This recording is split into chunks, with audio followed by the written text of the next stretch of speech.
Okay, we'll call the regular meeting of council for Monday, February 9th to order at 3 p.m. Jody? Please note, council meetings are streamed live and recorded on YouTube. Attendees acknowledge that in accordance with Section 20 Sub 2 of the Access to Information Act and Section 4 Sub C of the Protection of Privacy Act, names, addresses, and other details provided when speaking at a council meeting will be publicly shared. Should you have any questions related to the collection or disclosure of personal information, please contact the Legislative and Advisory Services Division for the Town of High River by sending an email to atip@highriver.ca. That's ATIPP@highriver.ca. Thanks, Jody. Adoption of today's agenda. I'll ask for a motion from Councillor Barton that Council adopt the agenda for the regular council meeting February 9th as presented. You have my motion, Mayor. Thank you. All in favor? Carried. Consent agenda. Ask for a motion from Councillor Brookwell that omnibus motion adopts the following in accordance with Council's procedure bylaw: the January 26th regular council meeting minutes and the February 3rd annual meeting with Foothills School Division minutes as presented. I'll grant you that motion, Mayor. Thank you. All in favor? Carried. Thank you. 2026 operating capital budgets. Jordan, Michelle?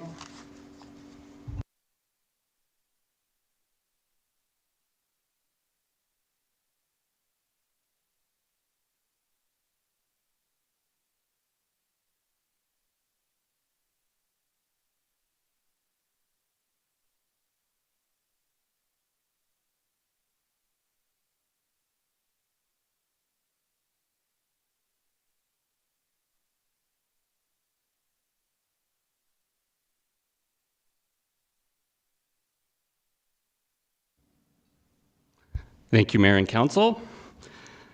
This report brings forward the 2026 operating budget and the 2026 capital budget for approval.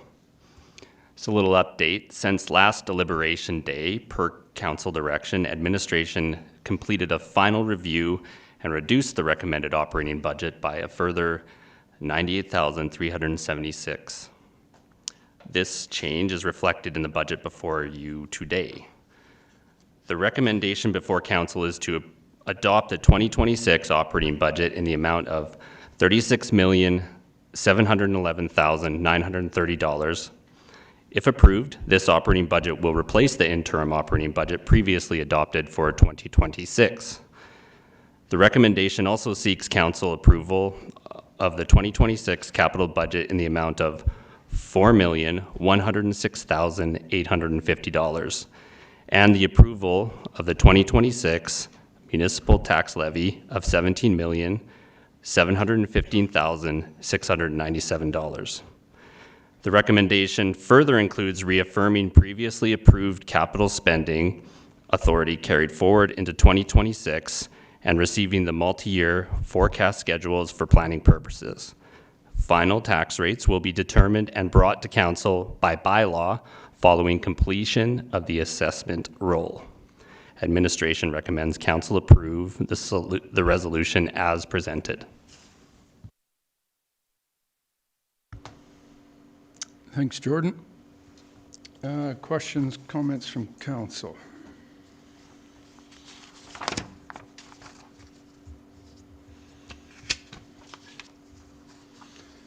Councillor Cooey. Thanks, Mayor Snodgrass. No questions. I think, first of all, just a thanks to both of you for walking us through the 5 days of budgets. I think between the zero-based approach, which I think was a great opportunity to staff to really look at their budgets kind of at ground zero and build them up again, we saw that some of the savings that were already comparative to the year before, and I think it's just a great opportunity for staff to really look at those budgets. The new software and Charter of Accounts, I think all of us will nod our heads that, including all the staff, just so much easier to work with and use. So I think that investment will pay off in due time for sure, and well worth it already. As far as this budget, again, no questions, some comments on it. I think I strongly believe in the investment in this staff. They're a great group of people. We want to keep the staff that we're educating and spending the time educating here. We want to try to keep them, and the only way we're going to keep them is by being competitive. And I think that small investment in staff is really important for me. Some people may look at the library and the huge investment there. That is really a catch-up. They have been pleading their case for more funding since prior to 2013. And I think when you look at the users in that facility and what it provides to this community, again, this is catch-up, and sometimes we get ourselves into trouble when we catch up and we have to do larger investments like that. And I support this one as well. As far as I'm concerned, the capital projects are reasonable.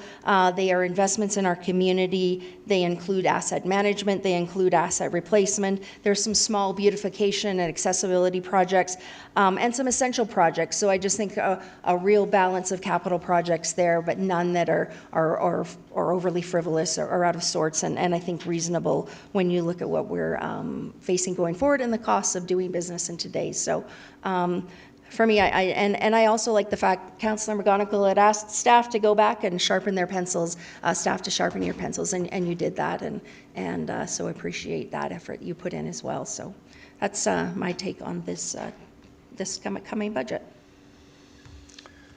Thank you, Councillor. Anyone else? I'll jump in then. Yeah, wonderful job, Jordan. You've made this, in my 12 years, this has been the most seamless, easiest process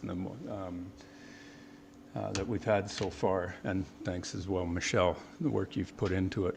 The $36 million operating budget is pretty consistent over the last 12 or so years. We've had a budget that was back in 2015 that was 36 million. We've gone down to 33. We've gone down to 32 through COVID, 31 as low as COVID, and then back up into that 33, 34. So where we're at, we're not, the budget isn't going crazy out of control. We're keeping things where it is, while at the same time providing and trying to do as many asks as we get every year from the community. And like Kathy was saying, the library increase, their operational funding increase of $70,000, library fee for service increase of $35,000, one-time funding for a study that they want to do throughout the community to see what the library needs are, that's $28,000. Handy bus increase for their new vehicles to keep that service where it needs to be, that's $25,000. Gift of music, that's a new one, which is a fantastic thing that they're putting into play, and that's only $7,000, but we need to help them out and do our part. The aquatics facility, of course, with a larger facility comes larger operational costs and staff increases that are required. Now, not all of this is to do with the aquatics expansion. If you remember, what was it, a year and a half ago, where we filled these council chambers with users of that pool that were not happy with how that was being run and the staff challenges that we had and everything else. And previously, over the years, over actually probably 20 years or so, that trying to keep costs down, we went with primarily a large number of casual staff, part-time staff for lifeguards, which is an absolute nightmare to manage. Yeah, you can keep your number down, but the service level gets sacrificed on that. So increasing that, which is what, 250 for a full year? I got 146 for 7 months and then 250 for the full year. So anyways, it costs more when you have bigger facilities and to provide the full-time staff, et cetera. RCMP contract negotiations, now this is one that $175,000, we have no choice in it. The feds are doing those negotiations, and We're going to get hit with an increase plus back pay that we have to pony up. Operational reductions, yeah, from the last bit, we found $98,000 on that one. I'll keep going. Keeping our existing facilities up to date. At the rec center, the large overhead door on the ice surface, everybody's, if you've been in there, you've watched an orange tarp being hung up. So there's $70,000 to do that. Public Works building pre-design, obviously we want to move our Public Works facility, but we need to do a pre-design as to what that layout looks like, so there's money allocated there at $60K. Sprung overhead door replacement, now this is one of the sprung buildings out at the operations where our equipment is stored, garbage trucks, snow plows, all this stuff that has to start up in the morning and when it's minus 40, although we're getting bloody lucky this year, but that's $52,000. Sport field upgrades, everybody, if you've been paying any attention at all, you know how much pressure, and not pressure, but how many requests we have from the sport field groups. So we've put $28,000 to do on that. New website, our website again is out of date. So that's being brought forward. It's a $100,000 ask, but we've only allocated $50,000 for this year, and then there'll be another $50,000 for next year to finish it off. And I'll speak to the 2% staff increase. That's a critical piece, and I've seen it on Facebook where people are criticizing any staff increase, and it's I don't agree with it whatsoever. Because in this building, the services that we have to provide, we have to have the level of talent in order to provide that service. I can tell you that nobody's gets more frustrated than our construction industry when they're doing development permits and building permits. And if we don't have staff that are at the table, at the desk, that can answer their questions and get them the information they want, and if there's delays in the process of getting a DP out, that is extremely frustrating. So the bigger piece is there's not a single employee in this organization that can't walk out the front door and go get more money tomorrow. The municipal government world is a highly sought after world for good talent. And we need to keep up to pace with that, or we lose them, and we've watched it happen. We lose them to Okotoks. Okotoks is poaching employees all the time. Calgary's poaching all the time.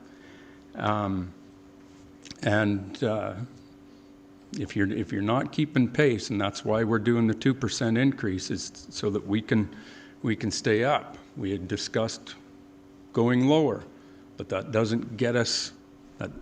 That only kind of keeps us, actually makes us fall back. That's not okay. So we want to make sure that our employees are taken care of, and you can look at it and you can find another industry that didn't get an increase or something this year. That's fine. That's that industry. This is this industry. There's multiple different industries around, and they all have a different way of managing their employees. We have to take care of this organization properly, and that's what we're doing. So I could go on, but I'll leave space for others that want to share their opinions on this budget. But I'm fully supportive of this year's operational and capital budgets.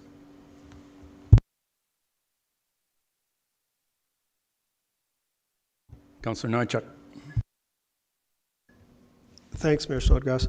I'm not going to go through what either you or Councillor Cooey put on the floor already is in terms of, I guess, details of what we've done with this budget in collaboration with, I mean, this isn't a construct of just ourselves. This is a construct of town administration and then us as councillors being in the community as well and hearing what the community has to say. Now, some of it the community might like, some of it the community might not like, and that's the decision that we get entrusted with up here, that we try to find that balance in everything that we have. We've been told the feelings that come from the community, the actual numbers, what we can afford to spend, and where best to put those dollars results in this multi-day process of coming up with the deliberation to come to this point. So I did want to touch on the compensation piece, because that's one that in my private life, I want to say I struggle with too. You would like to pay your employees a king's ransom. I know at least I would. That's the value I have in that. The reality is there's only so much dollars to do that. And in our deliberations of looking at compensation for staff, the numbers clearly show that we were at the low end of the scale in terms of like municipalities in Alberta.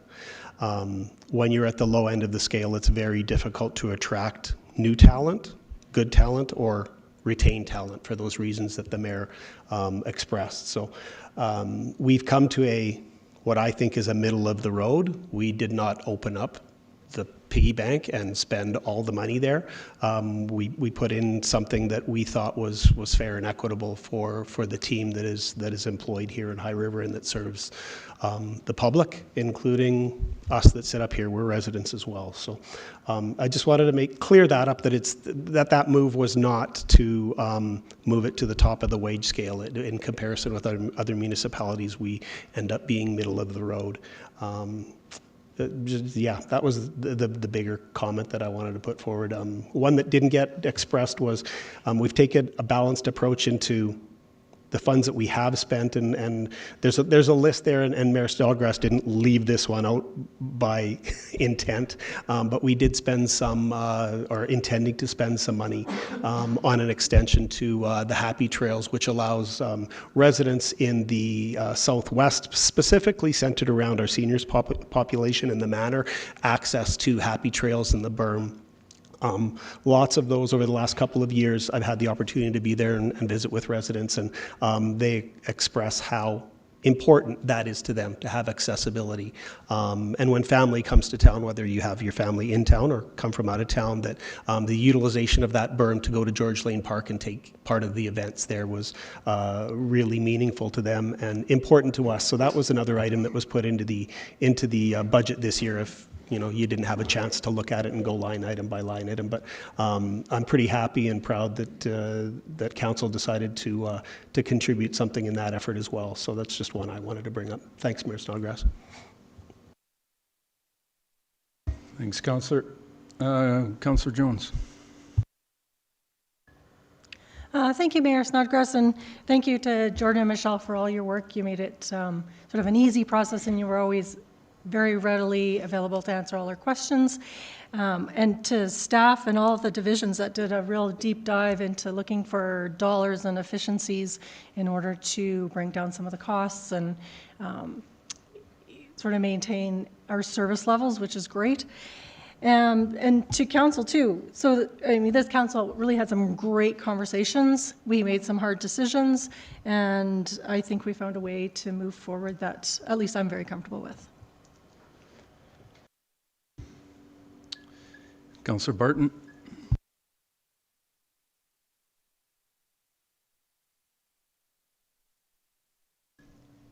There we go. Thank you, Mayor. Not too much more that I can add, except for thanking you both for putting this together, because we all comment on it, how easy and intuitive it was to go through this process, the way you guys set it up. The one comment I did want to make is, Craig, I think you mentioned that we were going to do a $60,000 pre-planning study, but we pulled that out. That got pulled out. Perfect.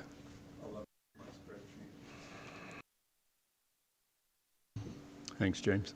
Councillor McGonigal. Hi, I won't say much, but throughout the budgeting process, we were constantly battling the challenges between providing a service that is what you expect and providing a tax levy that you can handle. And those are opposite goals, quite frankly. But I did want to thank the Finance Department and Jordan for going back to the drawing board after our last meeting, as I requested. It makes a difference. In my opinion, every dollar makes a difference. So your efforts in bringing that down further than we were able to in the budget sessions is much appreciated. Thanks. Councillor Brookwell? Yeah, I also wanted to thank everybody in this process, from all the meetings and everything else from it. And I think we've brought it down to where everybody should be pretty happy with, and also maintaining our reserves so that we're not having to ask for a big fund or a big spend in following years. So I think it's, I support the budget the way it is, and that's about it. Or I start coughing again. Thanks, Councillor.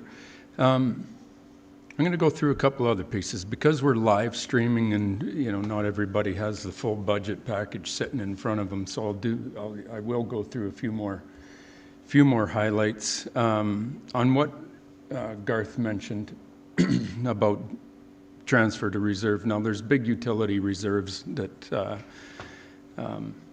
get into play, but there's also, and I'll be very clear about a debenture that was being paid off, has been paid off, and that was for the it's $466,000 that we've been paying for, I don't know however many years, 15 years or something, and that was 2 payments for the 498,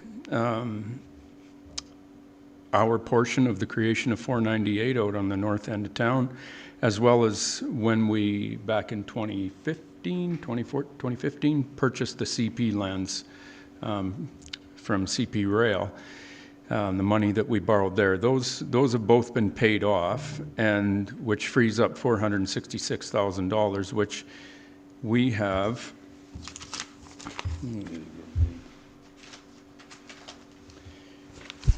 used portions of. I got too many pieces of paper. Whatever.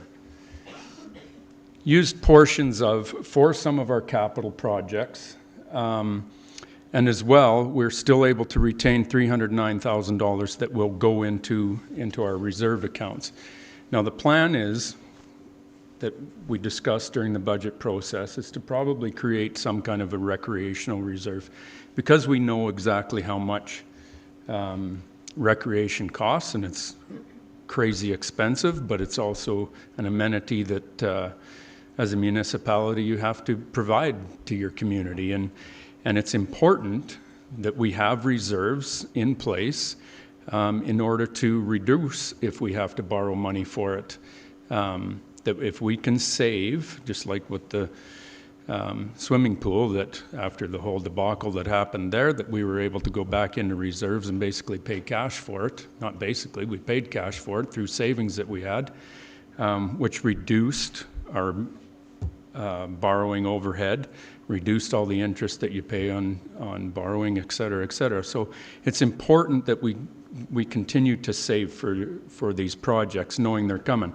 If you were at the committee of the whole meeting prior to this meeting, we talked about the demands that we have for sports fields in this town, whether it be ball diamonds or soccer pitches.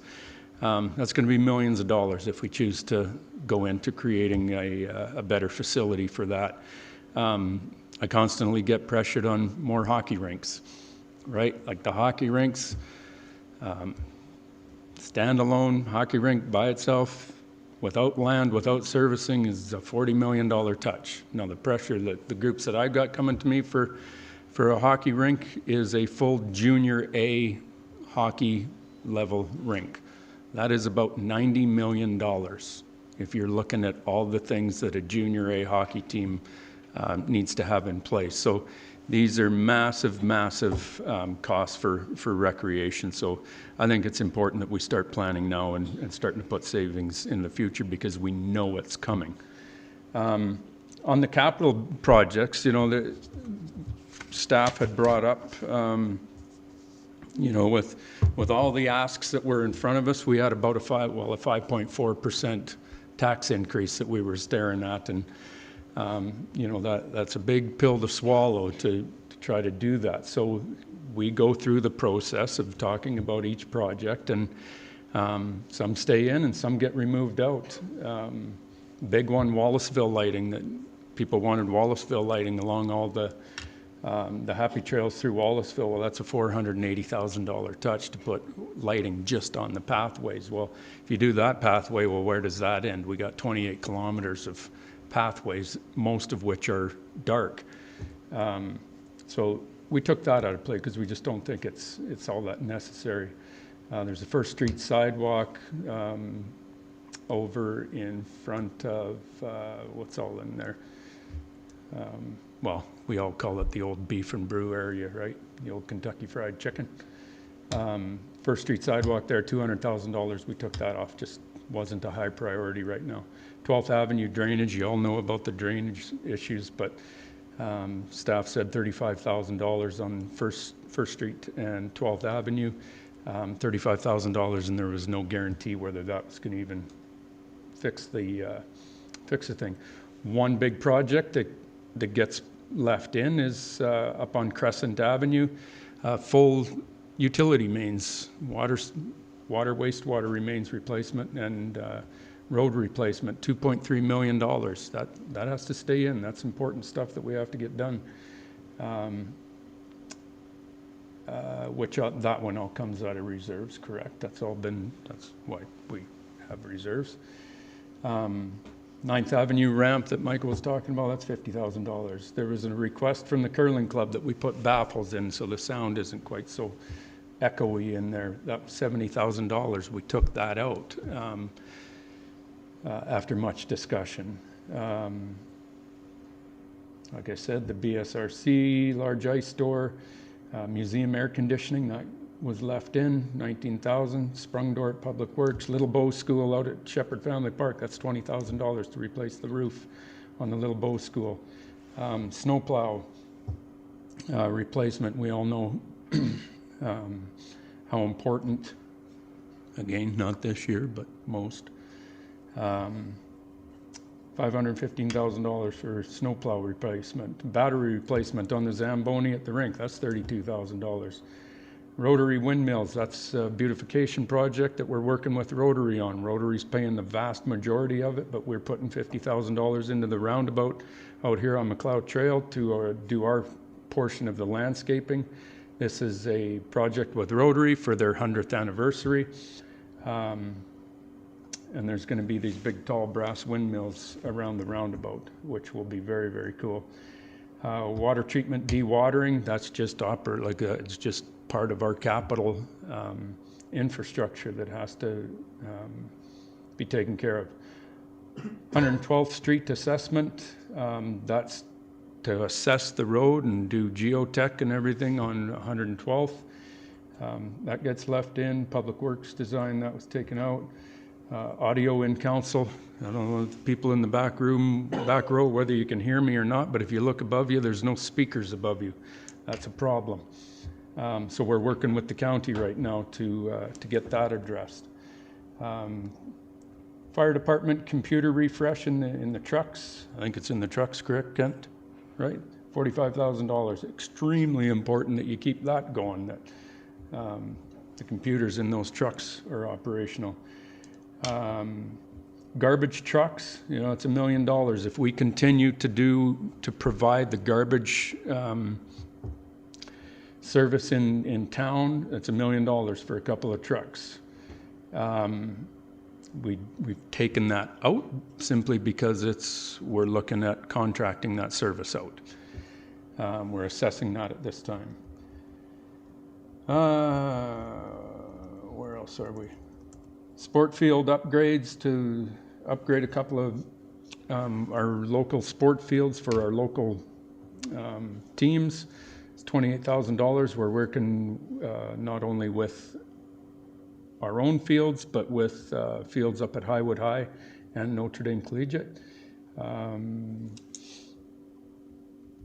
There was an outdoor rink flood system. That was a flood system that'll help us, the new ODR out in McLaughlin Meadows.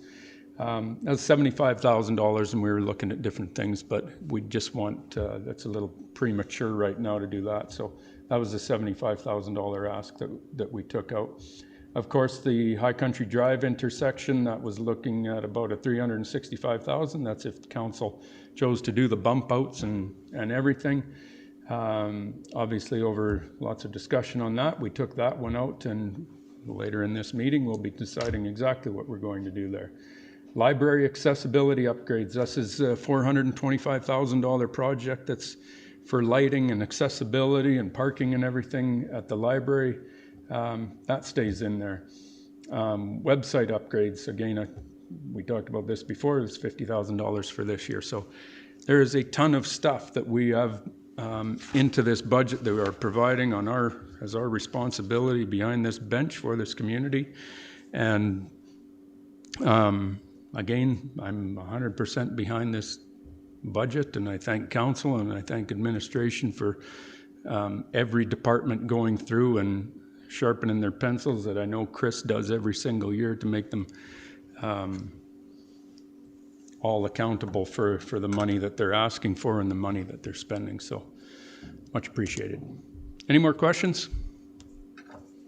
We're good? Okay, I will ask for, I'm going to go through the whole thing. I will ask for a motion from Councillor Jones that Council adopt the 2026 operating budget in the amount of $36,711,930 as outlined in the closed 2026 operating budget schedule, and this operating budget replaces the interim operating budget for 2026. And the Council approved the 2026 capital budget in the amount of $4,106,850, reaffirming and continued previously approved capital project budgets carry forward into 2026 with a total carry forward spending authority of up to $9.7 million as outlined in the closed 2026 capital budget schedule, and authorize administration to proceed with the approved capital projects where project delivery is ongoing and may span multiple calendar years in the amount of the approved capital project budgets. And the council received the town's financial plan and capital plan prepared under the MGA section 283.1 as presented in the multi-year forecast schedules for planning purposes, and that council approve a 2026 municipal tax levy of $17,715,697 to fund tax-supported operating services and tax-supported capital projects as outlined in the 2026 budget schedules, with final tax rates to be established by bylaw following completion of the assessment roll. Thank you, Mayor Snodgrass. I'll give you that motion. Thank you very much. Any comments? All in favor? Carried. Thank you, Jordan. Thanks, Michelle, very, very much. High Country Drive. Kaylee, your favorite topic of your career, forever to be documented.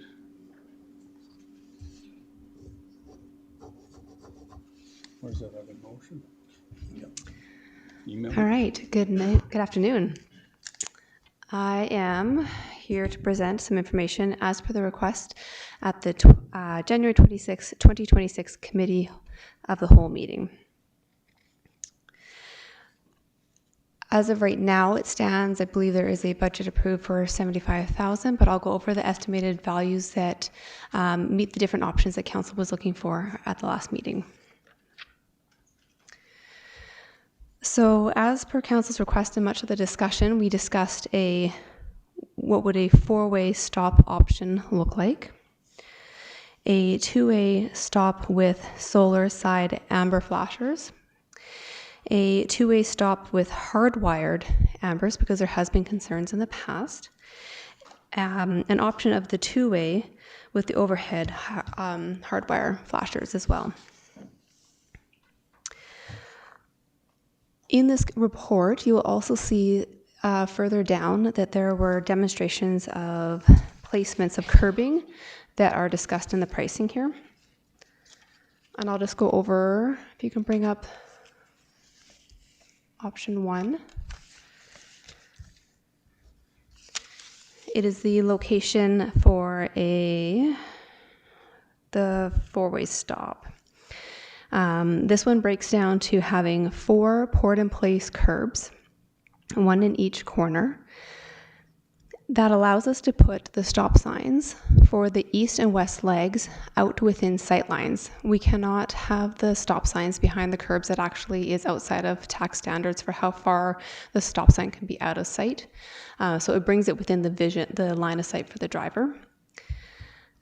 With the 4 curbs put in place, along with painting and your signs for no parking zones, because we do have some visibility just with around that corner, and a little bit of engineering, we're looking at about $28,000. If we move forward with the two-way stop option with the amber flashing, so that's the next visual, that one only needs the 2 placements out there, because we want, again, same thing with the stop signs, you want to have those flashers out in the line of sight of the driver, so you want to have it in the lanes next to the vehicles that are passing through there and that are supposed to be seeing those visuals.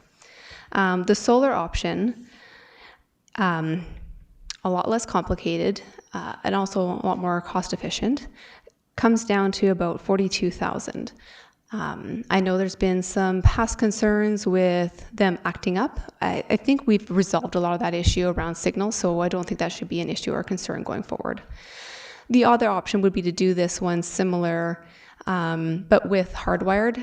However, that comes with some pretty big unknowns, because then we're trenching in power. We don't know where any of that power source out is there. So, I mean, it puts a big question mark around your price. We're looking at about $116,000.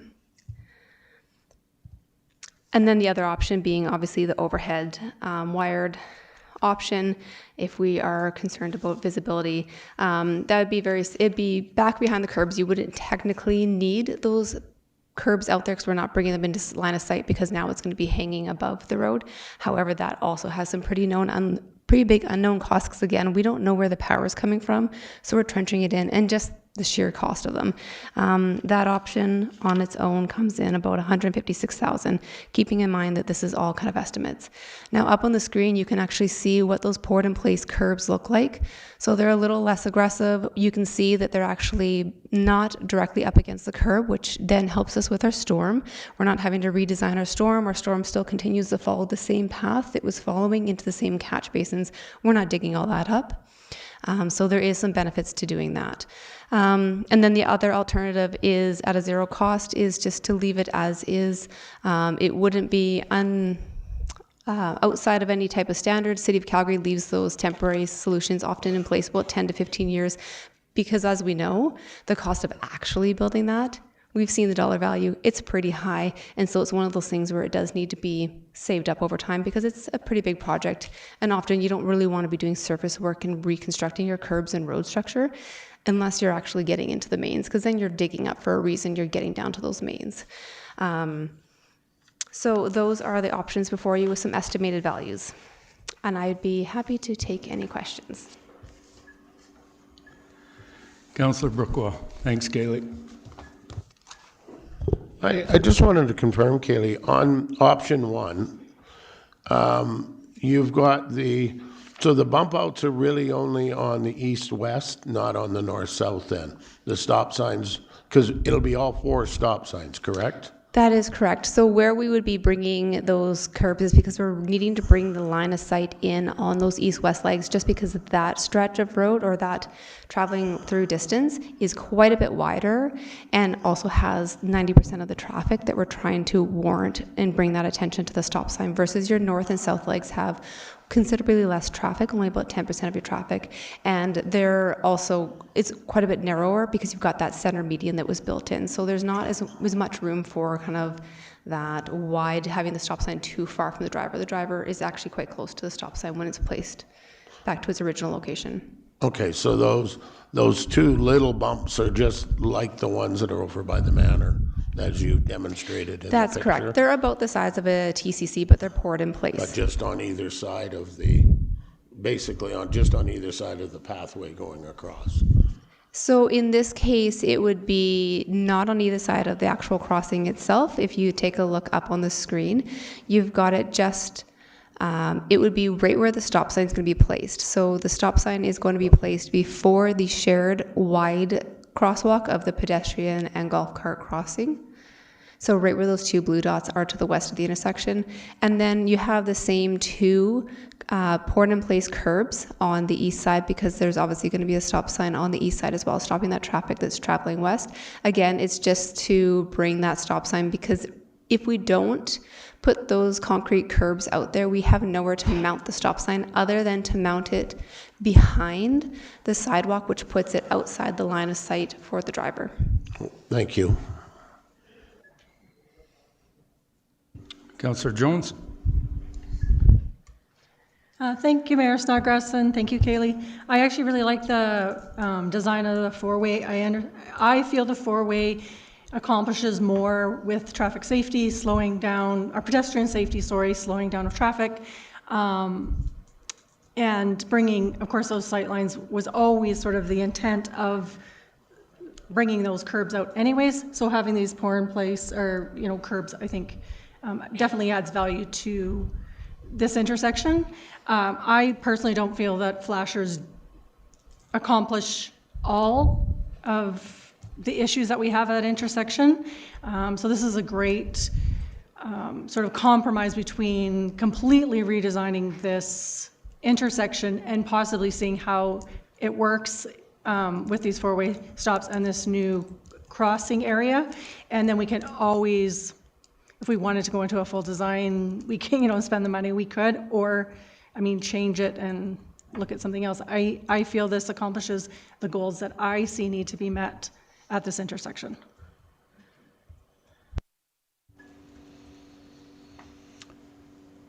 No further comments. Councillor Cooey?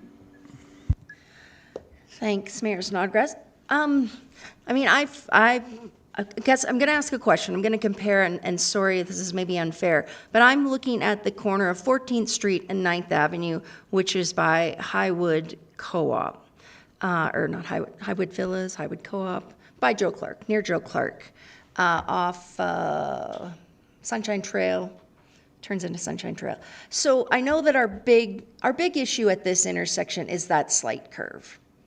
Correct? That is one of the major thing that's impacting some of these sightlines. It is one of the factors, yes, correct.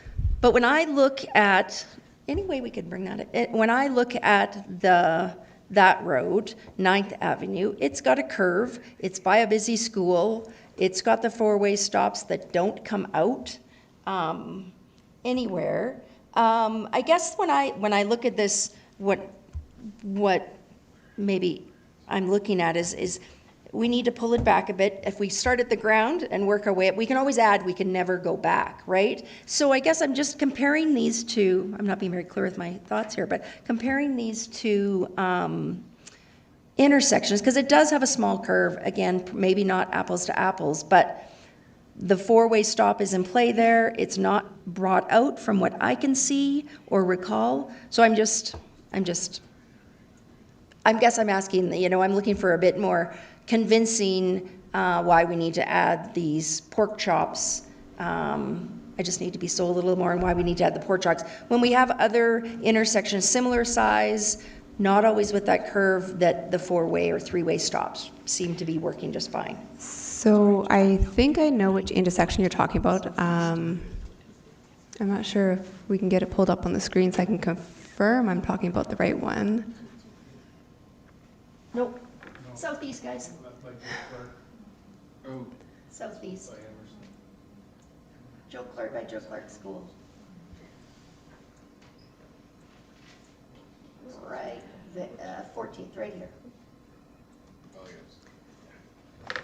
Okay, yeah, so in that particular intersection, The volumes, again, probably as an intersection as a whole, likely do not warrant a four-way stop.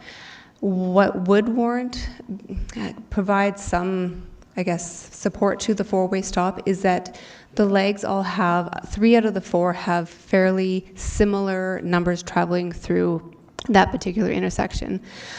As well on that intersection, we do see slower speeds only because we do have that school zone within close proximity at 30 kilometers an hour, and then just east of that a playground zone. But I can't answer to exactly how that one itself became a four-way stop, but that's just in observation of the use of that intersection without going out and collecting concrete data. Yeah, I mean, it's near a school, it's heavily populated in the area, busy intersection. And I guess, you know, this is a unique intersection. Again, I've said it before, we're going to need a unique solution, but I don't think we want to overdo the solution. So I'm with Jenny, or Councillor Jones, caught again. I believe, and we've heard lots of feedback from the community, that a four-way stop, they've gotten used to it, they seem to like it. We haven't heard a lot of opposition, at least I certainly haven't. I don't necessarily think we need to go the way of flashers, but if speed was a concern, if safety of pedestrian and golf course traffic was a concern, then a four-way stop with a oversized crosswalk. If this is what we need to bring this into compliance, the smaller pork chops, then, you know, I think I could probably be convinced, but I think we need to simplify this system as much as we can, or this intersection.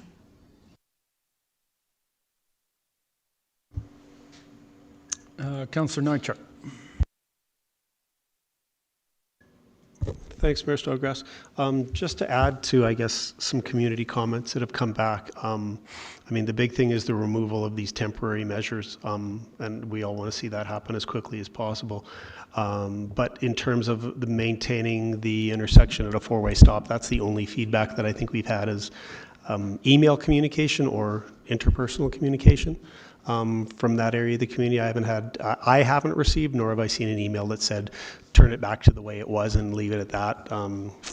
So that's a piece. That's not saying the entire community is that way, but that's the feedback that we've had, and that's what we have to go off of at this point. So I'm, in terms of being in favor, I'm in favor of keeping it a four-way. I think if we go to a two-way now that we've acclimatized people to it being a four-way stop, leads to more potential problems than it solves. But that's my speculative perception if we were to go to a two-way versus a four-way. So the four-way is where I'm sitting at this point. Simple. Councillor Barton.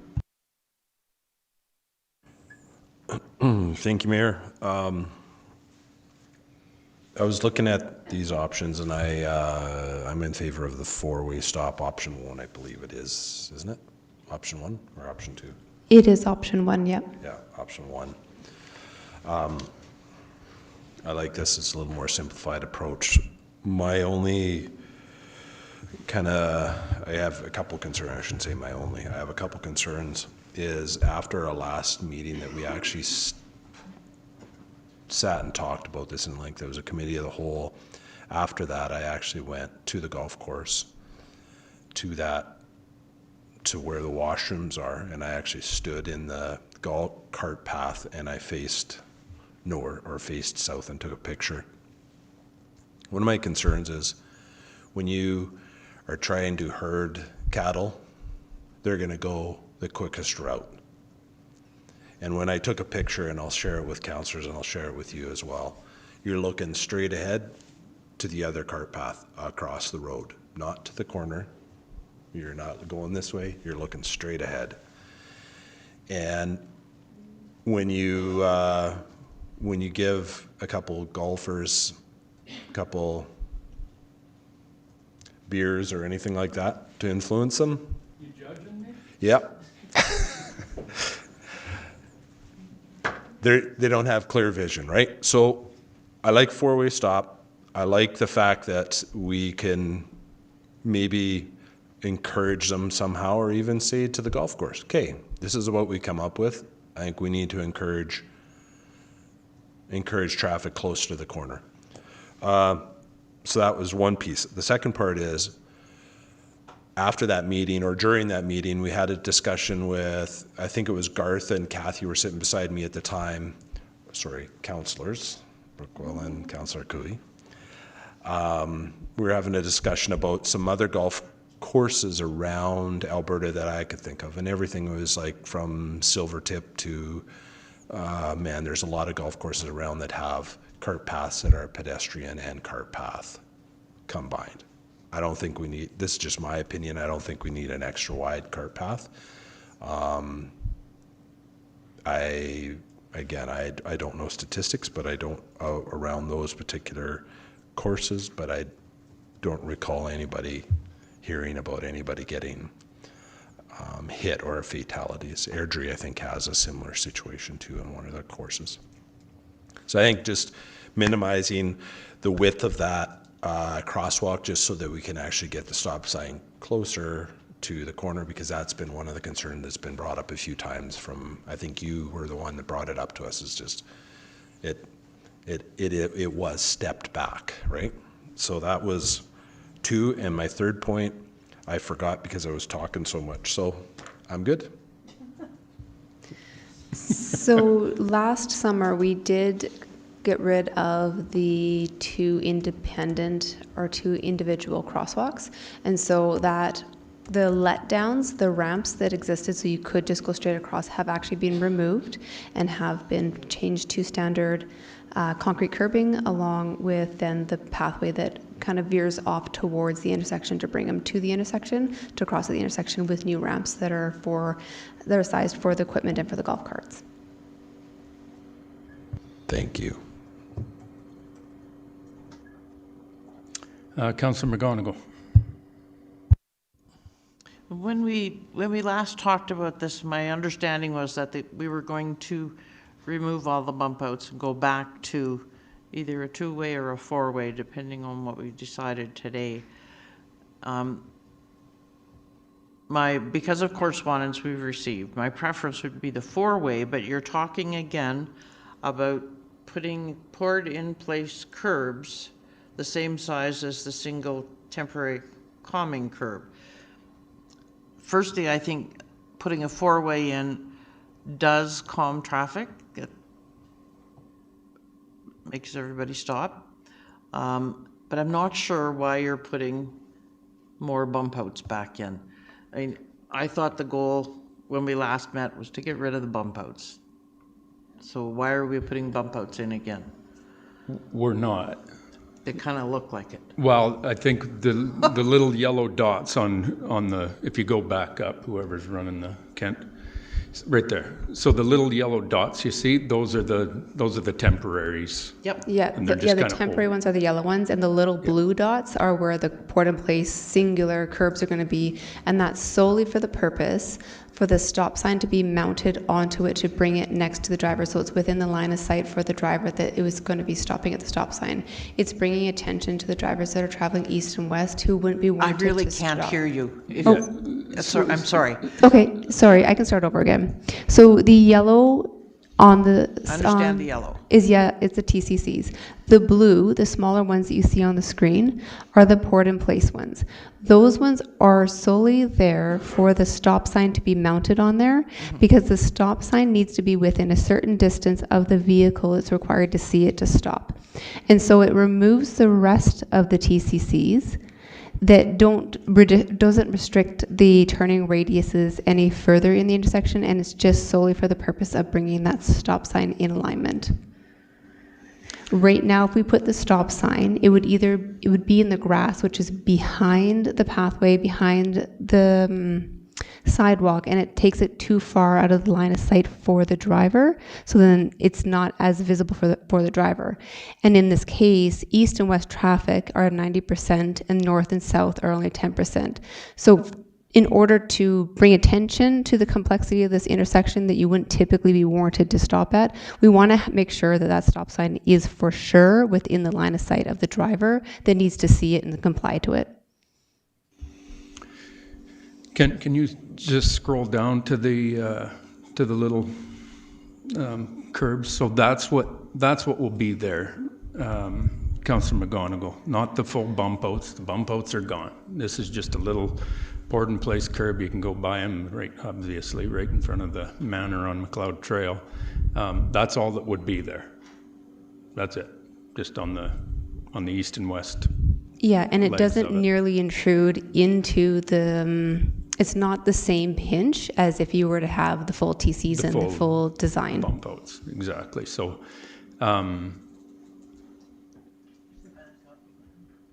can you go back up Kent to where it's shows the four-way? Keep going.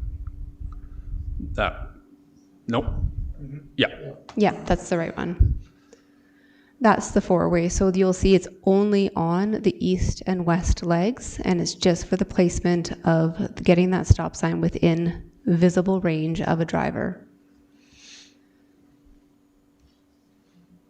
And I don't think, from looking at this, Kayla, like I appreciate what you did, but I wouldn't hold you to the actual scale of where these No, things this was are. Riley's drafting, and it was just a quick imagery drop Yeah, of a dot, so you can just I think see where they're at. Riley's using Word as a graphics design program, so don't everybody get freaked out about the blue dots. It's just showing a couple things. Yep. They look like they're in the same place as the bump outs that were taken away. That's exactly what I'm saying, but all of the yellow that you're seeing on there is gone. Okay, perfect. Replacing it with 4 blues that are pretty much the same. It doesn't interest Mark in the wrong way, though. Councillor Jones? Thanks, Mayor Snodgrass. I was going to say, like, I feel they add value too. I mean, it's not as great an area for the pedestrians to sort of be seen, but it gives them a little bit of a buffer to be seen, you know, with having those there. And having those sight lines for those stop signs, 100%, we need them. So I agree with it. Thank you.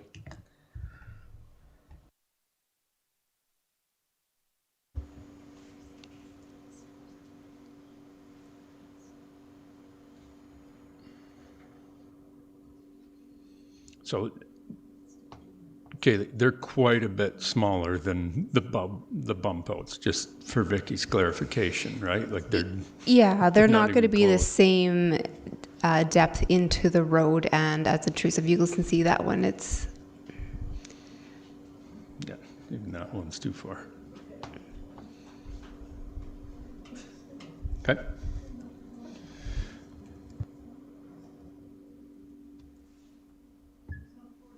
Any more comments on this? Are we ready for the question? Ready for the question? Okay.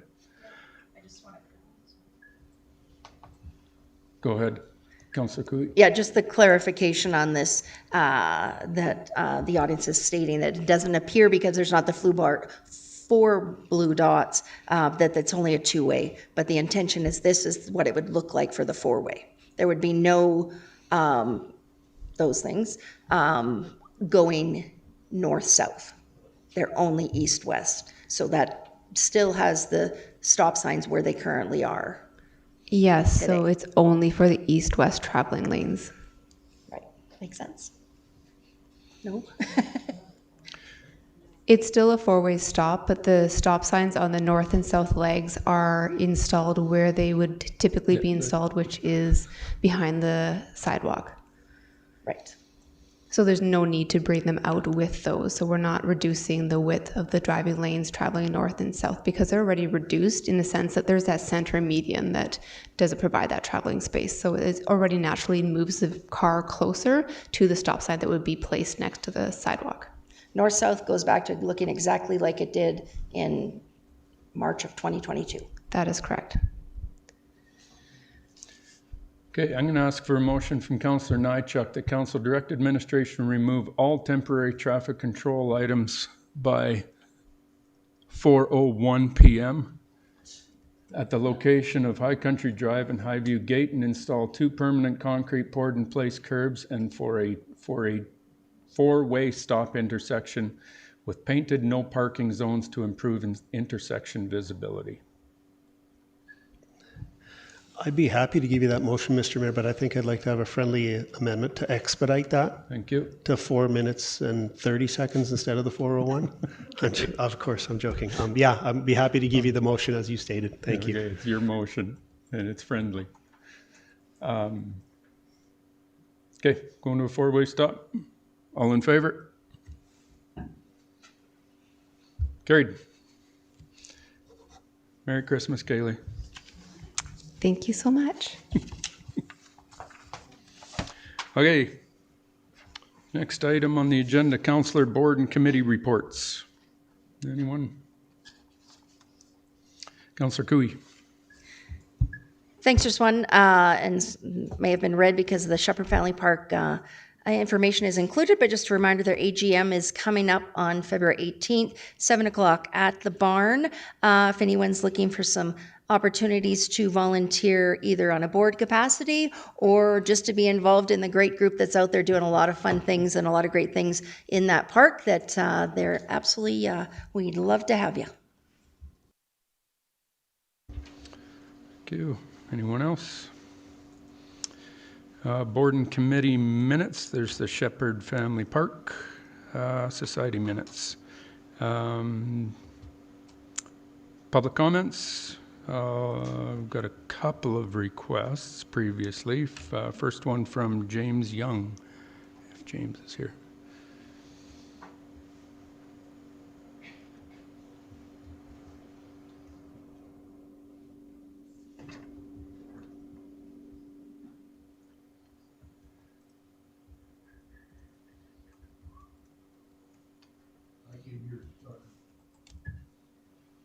To talk about.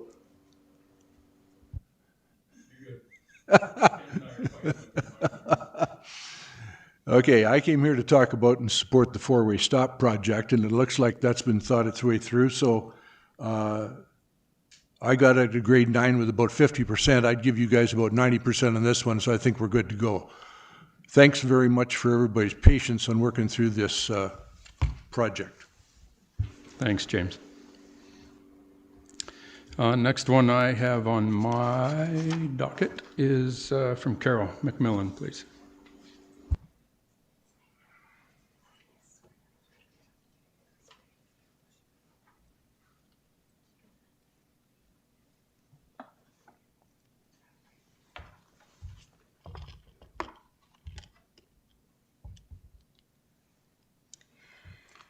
Good afternoon, Mayor and Council. I would like to speak to, first of all, thank you for allowing me to speak in public comments this afternoon.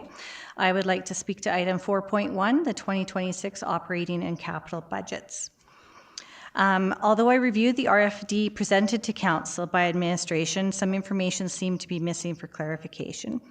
So my first question is, could Council please confirm what the dollar amount and percentage increase of the approved 2026 17.715,697 million municipal tax levy is compared to those amounts and percentages of the last 3 years of tax levy increases?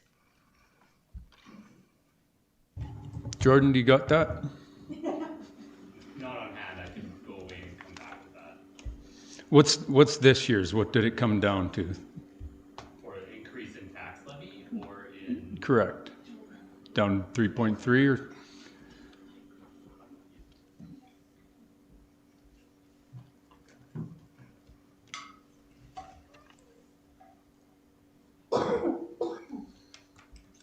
Would you repeat the question, please?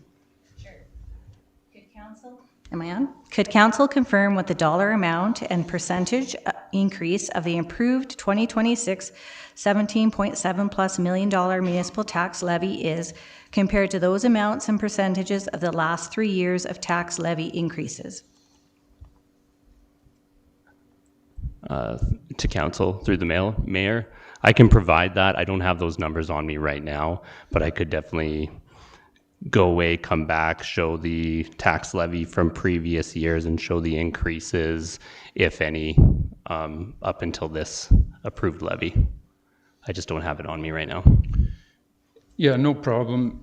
Jordan, I know we started at 5.4 and then we got it down to, what, 3.3. when we were in our meetings, and then you guys brought it down since then to now by another 98K. So I can speak to the tax increase decrease based on, if we look at tax increases, our estimated tax increase through deliberations on day 4, we had got up to the 5.4% increase on last year's tax rate. Through deliberations, we were able to bring it down to 4.1, and then with the website 50-50 split, we brought it down to 3.9, and then on the direction from council, we went back and further reduced the operating budget another 98,000 and change, which brought it down to an estimated tax increase of 3.3%. okay, and don't quote me on this, Carol, but when I go back through my spreadsheet, because these are numbers that I keep, but like this $98,000, things move around a little bit, but 2020, well, let's go back. 2022, 0%, 2023, 2.2, 2024, 2.35, 2025, 3.4, and this year, 3.3. So that's where I've got it, but don't.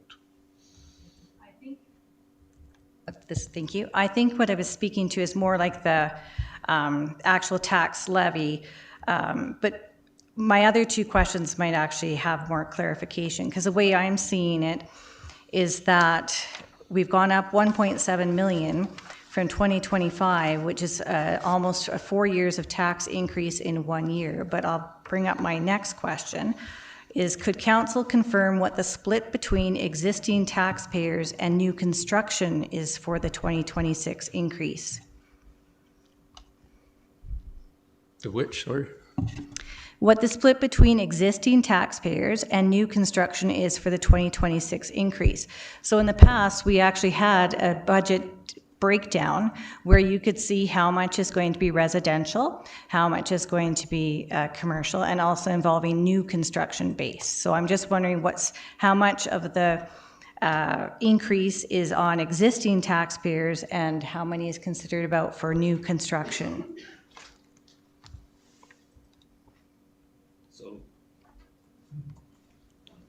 For this resolution, we were aiming to approve the operating budget expenditures and capital expenditures, along with whatever else is in the resolution.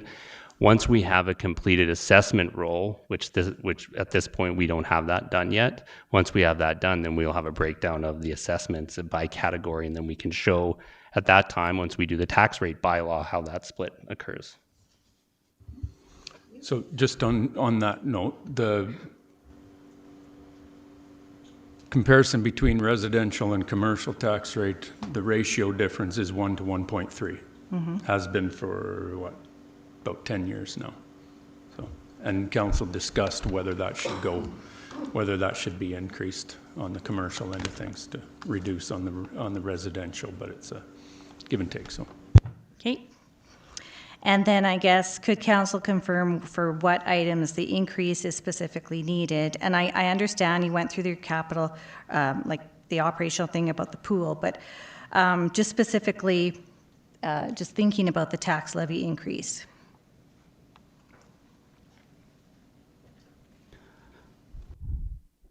On the operating budget side, there is a number of cost pressures which Mayor went through in today's, he listed off a few. And there's a small handful that have, actually don't have that list with me either, of the capital budgets that are actually used, or the tax-supported tax, so the levy would support for capital budgets or capital projects. It's a short list, I could provide that as well, but by and large, the tax levy is supporting the operating budget or portions of the operating budget. Right. Okay. And thank you. And I appreciate the time. I just was thinking about when I was comparing 2025 budget with this year's, it just seemed that the last year's documents had a bit more detail. And I just want to speak to what you said about the 2% increase for staff. Is that 2% increase also for council? Yes, it is. So I'm just going to challenge you about council can't be poached. So that was largely your rationale about the 2% staff increase. So I'm just kind of questioning when you said about you have to be competitive in order to keep your staff with the 2%, you're elected officials. So just a consideration about how you're being in with the 2%, justifying for staff is one thing, but justifying as elected representatives, just putting it out there. Yeah, well, you've got experience in this because we did staff increases when you were a councillor. I know, and but council goes, I goes refused across mine. Council goes across the board because council staff, so we're all staff. So, yeah, and I just think there's a boundary. Council's compensation has to. I think it's only fair that those that put their hand up for these positions and that are elected into these positions that do this job are compensated. Now, do I believe on the level of compensation for everybody? I have questions about that I'll be bringing up this year. But yeah, we are part of it, Carol. I understand, Mayor Snodgrass, I guess, but just your big argument about justifying for staff was about that they could be poached. You can't be poached. That's correct. So where's the justification for your 2%? I just told you.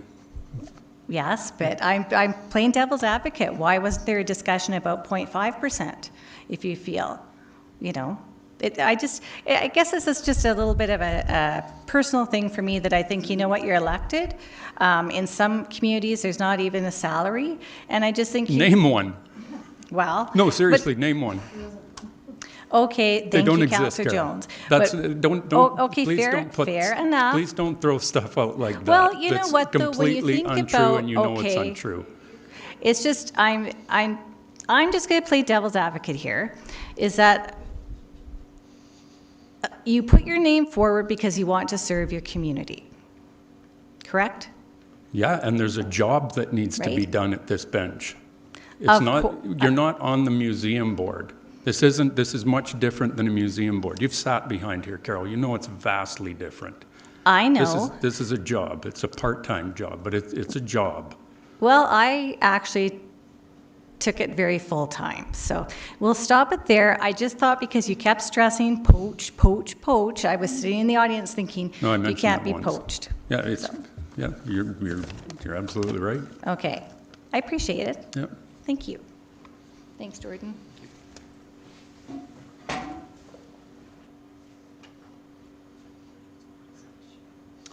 Anyone else? Public comments?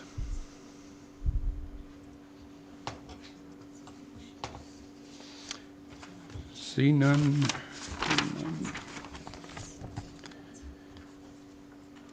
Oh, sorry.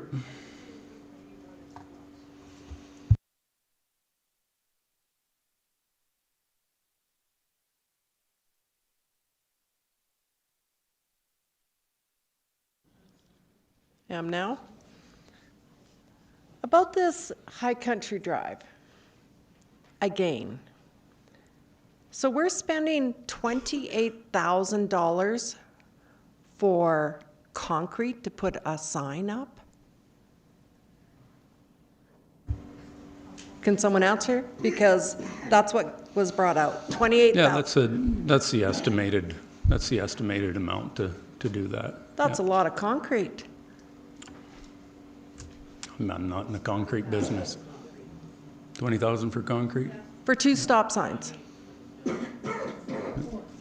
Why do we have 4? Those blue. There was 4 lines. But why do you need stop sign going west and east?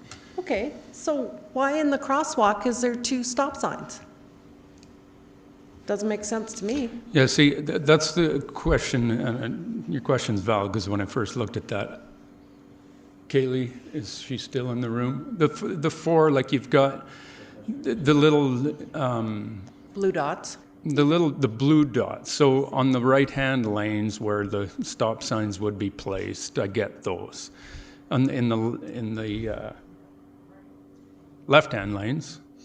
Yeah, so we have them in the 4 corners because it would provide a balanced travel through path. So it then identifies, it delineates both traveling lanes east and west. It also provides that bit of a buffer for that pedestrian to come out to the edge of that poured in place and then have that shorter distance across the stop bar to cross the road. Which is exactly the same as it is what you did on McLeod Trail at the Manor, right? With those little, at the crosswalks. Yeah, so at the ones that are on McLeod Trail, you'll notice they have the poured in place on the south side of the road, and on the north side of the road, we actually have that reduced radius extended curbing that delineates the parking, which would be what was designed for High Country Drive for the four-way ultimate design, which is that reduced radius, all corners built out similar to how we have the TCCs.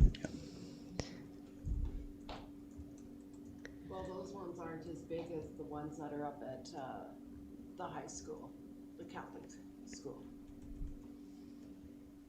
The ones that you've got at the Manor. The ones at the Manor are just an example of what a poured in place is to look like. Of course, the geometry is going to have to be specific to, as you can see, it's not actually at an intersection, so the geometry and the shape of them will have to be shaped for an intersection, because right now it's just for receiving traffic on the other side, so it's on either side of a crosswalk.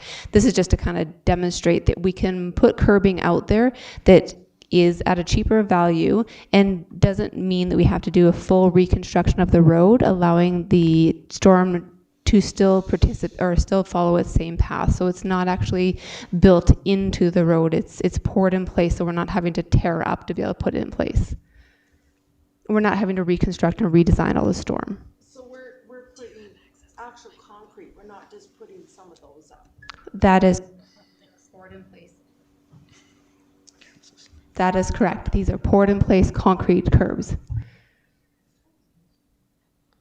Wouldn't it be cheaper to get some blocks, building blocks, and put them on the road like they are now?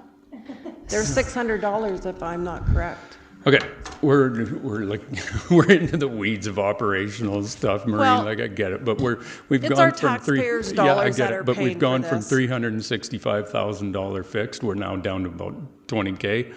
Like, I'm gonna trust that they're going to get this taken care of as per the resolution that we just made.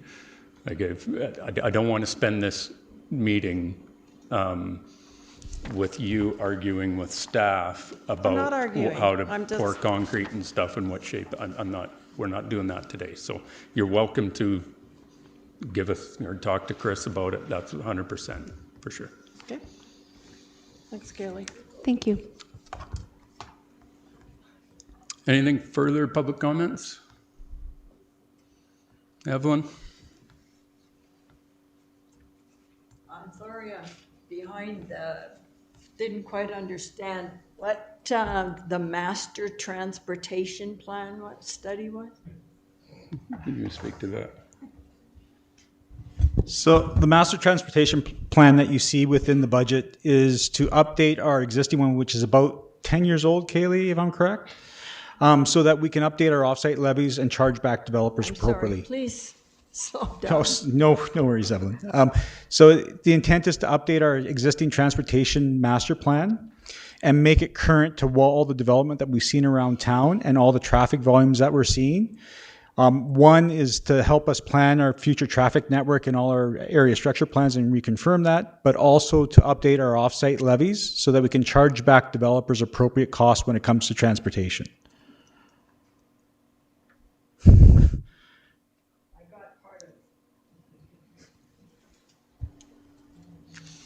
We can clarify directly to you after the meeting, Evelyn, because we know the sound is wonky.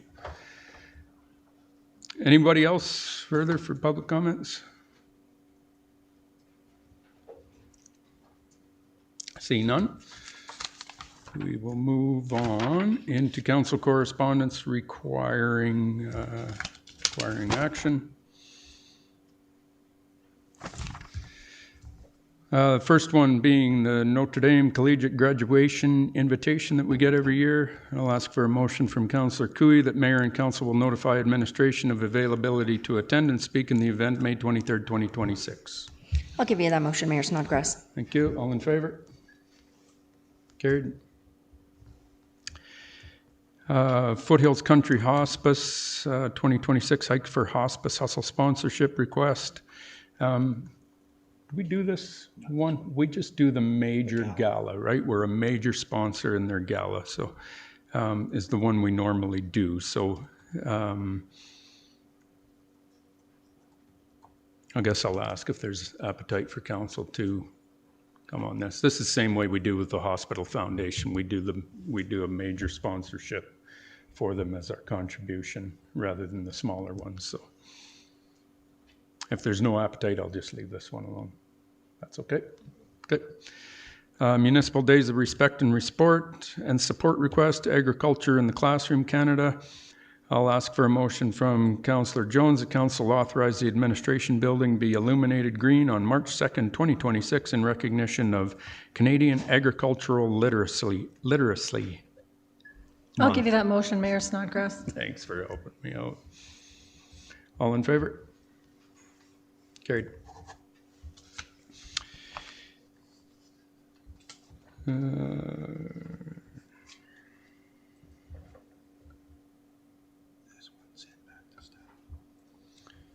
Pardon me? Can you speak to this, the AISH one? Certainly. It's an advocacy role that we've received 2 letters regarding the funding allocated from the province for AISH clients. We would like this to come back from staff so that our FCSS department has a chance to take a look at it and make a recommendation to council. That's completely fair. Of course, the government has made major changes to the AISH program, so I would absolutely love to see Shelley's input before we move forward with this. Council correspondence for information. Again, we have correspondence regarding High Country Drive and Highview Gate that we've dealt with today. So on that note, I will ask for a motion from Councillor Brookwell that council recess the regular council meeting on February 9th, 2026 at 4:22 p.m. and move into a closed meeting. I grant you that motion, Mayor. Thank you. All in favor? Carried.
I keep it simple so it's confusing.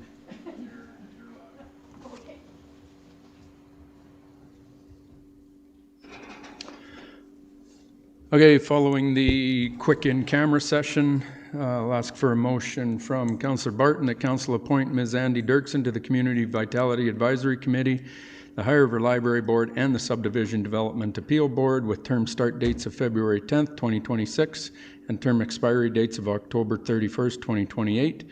And that Council appoint Mr. Taylor Cameron to the Assessment Review Board and the Subdivision Appeal Board with term start dates of February 10th, 2026, and term expiry dates of October 31st, 2028. And the Council direct administration to advertise openings for the remaining vacancies on the Town of High River boards and committees and return to Council at a future date with recommendations. You have a motion. Thank you very much. All in favor? Carried.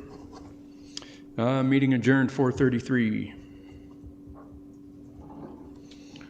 Well done.